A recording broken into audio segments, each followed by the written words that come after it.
Welcome to WWDC. Our new release is iOS 14, the app library. So we created an easy way to hide app pages. I just go into jiggle mode, tap the dots at the bottom, and check this out. I get a zoomed out view of all my app pages. I can simply tap to hide the pages I no longer need, just like that. Next, let's turn to widgets. So check this out. I'm just gonna tap and hold on the weather widget, and I can drag it out of Today View and onto my home screen. We're also bringing picture-in-picture to iPhone to start playing a show. Now check this out. When I swipe to go home, the video automatically goes into picture-in-picture right over the home screen. Another iconic experience that's getting a major update is Siri. For example, if you say, "Open Safari," Siri pops up at the bottom of the screen and instantly launches the app. When communicating with someone in another language, Siri can help with translations. That's why we're introducing a new app called Translate. And it can work completely offline, keeping your conversations private. Using advanced on-device machine learning and the powerful neural engine, you can translate your text and voice between any combination of these 11 languages. Next up, messages. So we are introducing a new way to let you stay connected to your most important conversations by letting you pin them at the top of your list so you can always get to them. Last, let's chat about groups. First, we're adding inline replies that let you reply directly to a specific message. You can view replies in the full conversation, or you can view them as their own thread so you can focus in on the specific topic. To make it even more clear who a message was meant for, we're introducing mentions. With mentions, you can just type someone's name to direct a message to them. And now you have the ability to only be notified when you're mentioned in the group conversation. Next, let's take a look at features that help us while we're out and about, starting with Maps.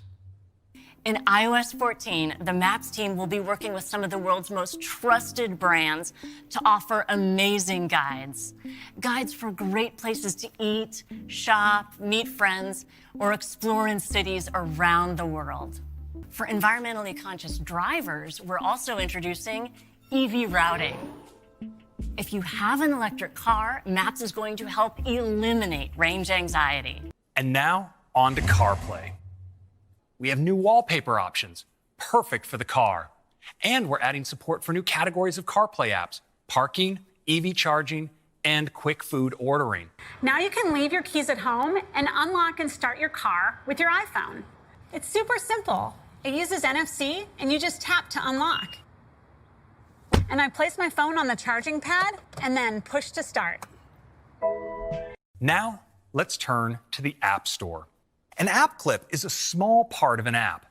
They start with this card, which quickly pops up, and with just a tap, you can launch the app clip. You don't need to enter credit card numbers because app clips can use Apple Pay for payments. And you don't have to manually log into an account because it can take advantage of Sign In with Apple. To ensure that they launch quickly, they'll need to be less than 10 megabytes in size. Which brings us to this year and our new release, iPadOS 14. Like calls. Now, today when you receive a call on iPad, you see this. Whatever you were working on is suddenly completely covered with the incoming call screen. Not cool. Wouldn't it be nicer if instead you saw this? Well, that's much better. Now an incoming call is presented with a compact notification that doesn't take you out of context. And you can simply tap to answer or flick it away to dismiss. And of course, we're bringing this to iOS as well. We think our iPhone customers are going to love it. Now, there's one more key experience we've redesigned for iPad this year, and that's search. We've rebuilt search from the ground up to be universal, becoming the single destination where you can start all of your searches. First, we made it better than ever as an app launcher. You just start typing a few characters and you can instantly get to where you're going. It's also great for finding contacts to message or call, or documents. You can even search directly into apps like Keynote, Messages, Mail, or Files, with improvements to Apple Pencil. So this year, we're bringing Scribble to iPad. So you can handwrite into any text field and it will automatically be converted to text. You'll notice how Scribble recognizes both English and Chinese. In the same line, we can automatically detect what you write. like phone numbers so I can make a phone call, or addresses so I can look up directions.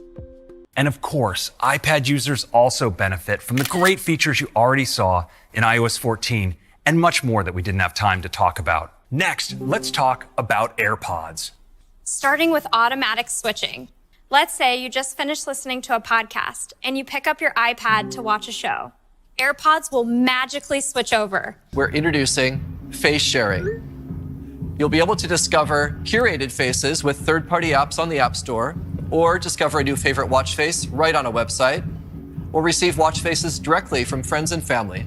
And in watchOS 7, we're adding dance. Dance is a total body workout that's great for your heart. Tracking your sleep. That starts with choosing not only when you would like to wake up in the morning, but also when you'd like to go to bed. We know you'll enjoy using your watch throughout the day and now throughout the night. In addition to sleep keeping you healthy, there's another preventative care item that's so important, particularly now. Hand washing.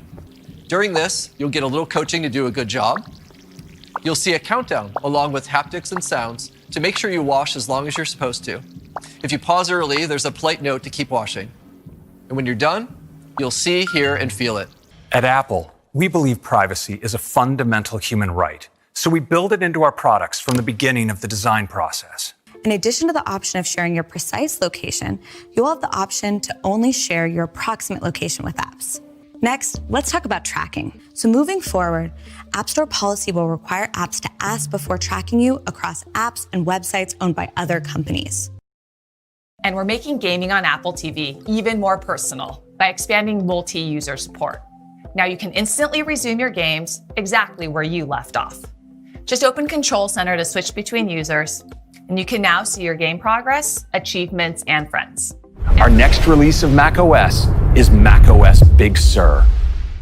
But we've gone even further this year by giving you one place to get at all your controls. We've brought Control Center to the Mac. All of my controls are here, and it's really easy to make adjustments. Now, we've also reinvented Notification Center. You can access it by clicking on the time in the upper right. And as you see, we now have a single view that brings your notifications and widgets together all in one place. Messages Effects helps you celebrate special moments and get your point across. And you're also getting pin conversations, along with new groups enhancements. Next, Safari. In fact, when loading frequently visited websites, Safari is now on average more than 50% faster than Chrome, and native translation capabilities built right into Safari. Today is going to be a truly historic day for the Mac, because today is the day we're announcing that the Mac is transitioning to our own Apple Silicon. When we make bold changes, it's for one simple yet powerful reason, so we can make much better products. When we look ahead, we envision some amazing new products, and transitioning to our own custom silicon is what will enable us to bring them to life. So of course, when we updated our apps for Big Sur, we built everything as native for Apple Silicon. And I'm happy to say we have all of our own Apple apps, including our most demanding Pro apps, like Final Cut Pro and Logic Pro, up and running as native now, and they'll be ready for customers on day one. Some of the biggest Mac developers have already gotten started. Microsoft is hard at work on Office for the Mac. And we've been working with Adobe on their flagship Creative Cloud, and many of their apps are already up and running great. Final Cut fully exploits the system's multi-core architecture to let us play back not just 1 or 2, but 3 streams of full-resolution 4K ProRes, all on an A12Z processor. And for the customers, we expect to ship our first Mac with Apple Silicon by the end of this year, and we expect the transition to take about 2 years. We plan to continue to support and release new versions of macOS for Intel-based Macs for years to come. In fact, we have some new Intel-based Macs in the pipeline that we're really excited about. Our OS releases will be available as developer betas today, and each of them will have a public beta, including watchOS for the very first time starting next month. And all of this great software will be available to our customers this fall. Like and share this video, and please subscribe to my channel to get such regular content. Presentation by NV Gadget Viewer.